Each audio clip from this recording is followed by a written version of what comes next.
Ito mga kaibigan, gusto ko lang po i-share sa inyo itong transparency na sinasabi po ng mga INC.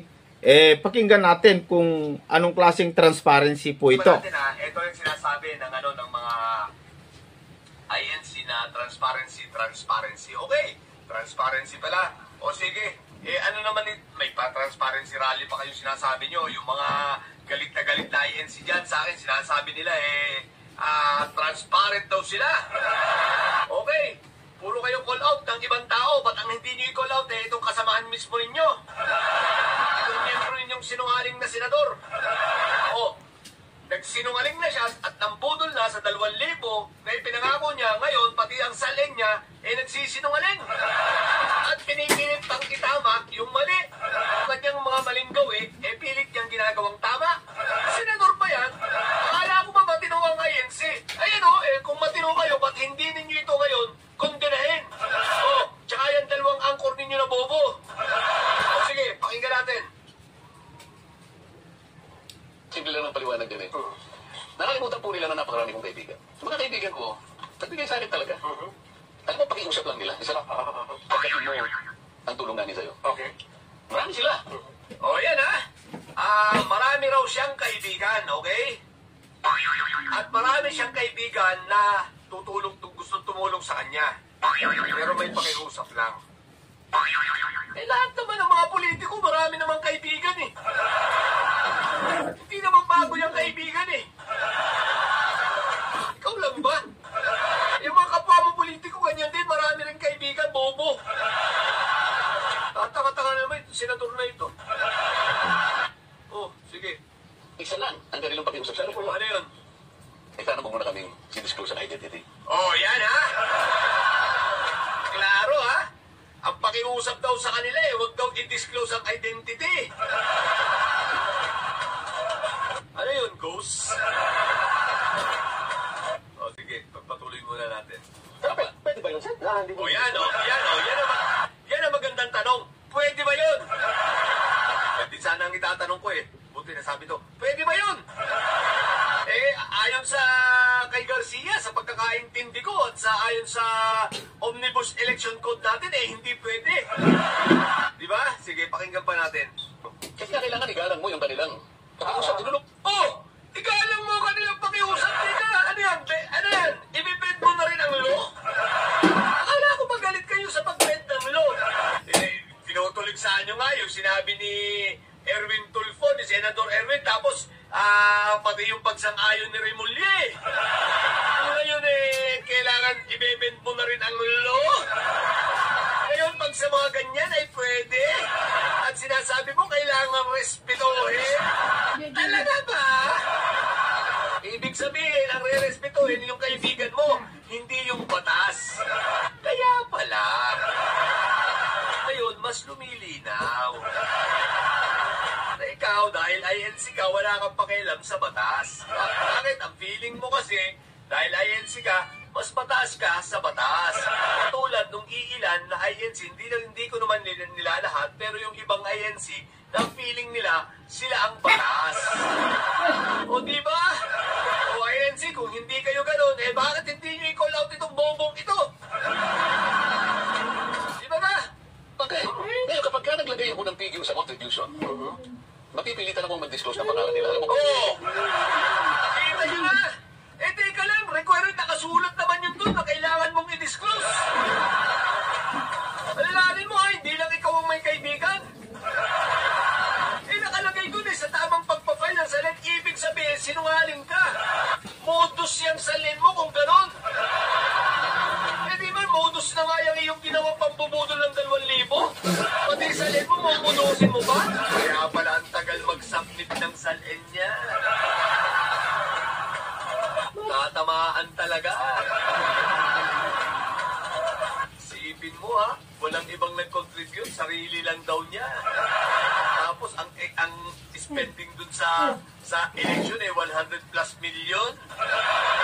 Pero ang salin bilan 52 million. Ang layo ng discrepancies. Di wow. Bakit? Nandun ba ang diskaya? Baka naman may mga ayaw ipa-disclose. Bakit? Kasi mga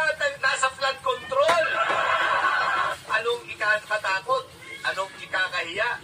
Anong kakatakot kung wala ka namang itinatago? Kung normal ang pag-iisip mo, tanda mo ng politiko, tatanga-tanga ka pa? Kinamina ka? Kung tama yung pag-iisip mo, disip nila, di wag mong tanggapin. Sabihin mo, total, ayaw nyo ipadisclose ang pangalan nyo, hindi ko na tinatanggap, bawal. Di ba, ang tanga mo lang? Ang totoo niyan, pera-pera kasi talagang bukang-bukin ang ina mo. Ayan mga kaibigan, grabe grabe itong komento itong vlogger na ito. Pero alam nyo mga kapatid, hindi naman po kasi natin talaga masisisi ang taong bayan kasi kitang-kita naman Kitang-kita naman kasi talaga yung panluloko po ng gobyerno sa taong bayan. Kaya nga ako, hindi man ako buong-buo na hindi naniniwala sa gobyerno. Pero sa tingin ko mga kapatid, kung ako man ang mag-rate sa sitwasyon ng gobyerno ngayon, parang 80% na na talagang demonyo ang mga nandyan 80% na yung kasinungalingan ng gobyerno sa taong bayan Talagang napakalaking panluloko ang ginagawa po nila kaya nga hindi mo alam kung sino totoo itong vlogger na ito, tama naman yung kanyang mga sinasabi mga kapatid. Tama naman kasi itong senador na kanyang binibigyan ng reaksyon, kung titignan po ninyo mga kaibigan, kung mapakinggan nyo lang sana yung buo ng video ni itong senador na ito, makikita po ninyo mga kaibigan na parang meron po siyang tinatakpan o parang meron po siyang nakausap na ayaw niyang ibulgar. Parang may alam talaga mga kaibigan. Gayon pa man, hindi natin talaga alam kung sino po yung talagang nagsasabi ng katotohanan. Kasi ang tingin ko, mula itaas hanggang sa ibaba, talagang meron na pong naano sa pera, mga kapatid, para dapat yung kanilang bunganga ay matapalan. Talagang natapalan, mga kababayan. Kaya yan ang nangyayari. Parang yung nangyari kay Adan at saka si Eva at saka yung ahas na ito nung kinumpronta ng Panginoon yung si Adan ay nagturuan mga kaibigan kasi naipit na sila pero sana lamang po ay tutuhanin ng gobyerno na talagang mayroon pong may papakulong. Tignan natin mga kapatid kasi yan po yung pangako po ng ating mahal na Pangulo. Hindi pa rin daw napapanagot sa batas ang ilang Pilipinong pari na sangkot sa pang-abuso sa mga menor de edad. Ang ilan sa kanila tila kinakanlog daw mismo ng mga obispo at nakabalik pa sa serbisyo. Nasa frontline balitang yan si Camille Samonte. Sa report na inilabas ng US-based abuse tracking group na bishopaccountability.org na bistong 82 pari pala sa Pilipinas ang sangkot sa iba't ibang kaso ng sexual abuse sa mga bata. Ayon sa grupo, kasama sa bilang na yan ang ilang Pilipinong pari na nang molestya dito sa Pilipinas at sa ibang bansa. Pati ang ilang kaso ng mga pari galing Amerika, Ireland at Australia na nang molestya rin ng mga menor de edad sa Pilipinas. Sabi ng grupo, ilang dekada na ang tanda ng mga kaso, kaya may mga nakakulong na, naabswelto at ang iba naman namatay na. May 7 pari naman daw na pending pa rin ang kaso hanggang ngayon. Pero aktibo pa rin sa mga simbahan, gaya sa Cebu, Pampanga, San Carlos at Butuan. Ayon sa bishopaccountability.org, hindi basta-basta napapanagot ang mga paring ito dahil kinakanlong at pinagtatakpan umano mismo sila ng mga obispo. They feel entitled to withhold information about sexual violence toward minors. They feel entitled to defend accused priests, knowing full well that those statements will discourage victims and witnesses. Wala pang pahayag ang mga dawit na pari. O yan, makinig po kayo, kayong mga miyembro ng Iglesia Katolika na matapang na nagko-comment dito sa aking Facebook page. Hindi ako naninira, no? Hindi ako naninira, hindi naman yan paninira Kasi miski sa kasaysayan, talagang marami pong ganyan na isyo, mga kaibigan, ng mga pare, no? Gaya halimbawa itong nakalagay dito, gusto ko lamang pong basahin. More than $5 billion spent on Catholic sexual abuse allegation. New report find, sabi dito. During the 20 years of surveys, the respondent reported 16,276 credible allegation of sexual abuse of minors by priest, deacon, or religious brothers. Yan yung nakalagay sa kung mag-research ka lang, no?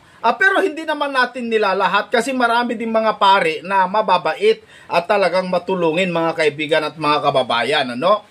Pero ito, mga kaibigan at mga kababayan, ang bunga, tandaan nyo, ito yung bunga kasi kung minsan ang hindi pag-aasawa o pinagbabawalan mong mag-asawa yung mga tao. Kasi meron pong damdamin yan eh. Hindi naman lahat ay sa Biblia nga sabi po, mga kaibigan, ay hindi lahat ay mga eunuko. Hindi lahat ay bating, mga kababayan. Ba't mo kasi ipagbabawal? Ba't bawal? Isa naman yan sa mga sinabi sa Biblia na turo o aral ng mga demonyo, yung ipagbawal mo yung pag-aasawa. Isa yan sa mga turo ng ng demonyo eh. Ayon kay Apostol Pablo, aral ng demonyo yan eh. O gaya halimbawa dito po sa unang Timoteo 4 verse 1. Ngunit hayag na sinasabi ng Espiritu na sa mga huling panahon ang iba'y magsisitalikod sa pananampalataya. Bakit? At mga kikinig sa mga espiritong mapanghikayat at sa mga aral ng mga demonyo. Ano ba yung aral ng mga demonyo? Dito sa 3, na ipinagbabawal ang pag-aasawa at ipinag-uutos na lumayo sa mga lamangkati na nilalang ng Diyos upang tanggapin na may pasasalamat ng mga nagsisisampalataya at nangakakaalam ng katotohanan. Yan po ang nakalagay sa Biblia mga kaibigan eh. Kasi, ba't mo kasi ipagbawal? Kaninong aral yan? Yung ipagbawal mo yung mga ministro mo, mag-asawa. Tignan nyo yung nangyari, mga kapatid.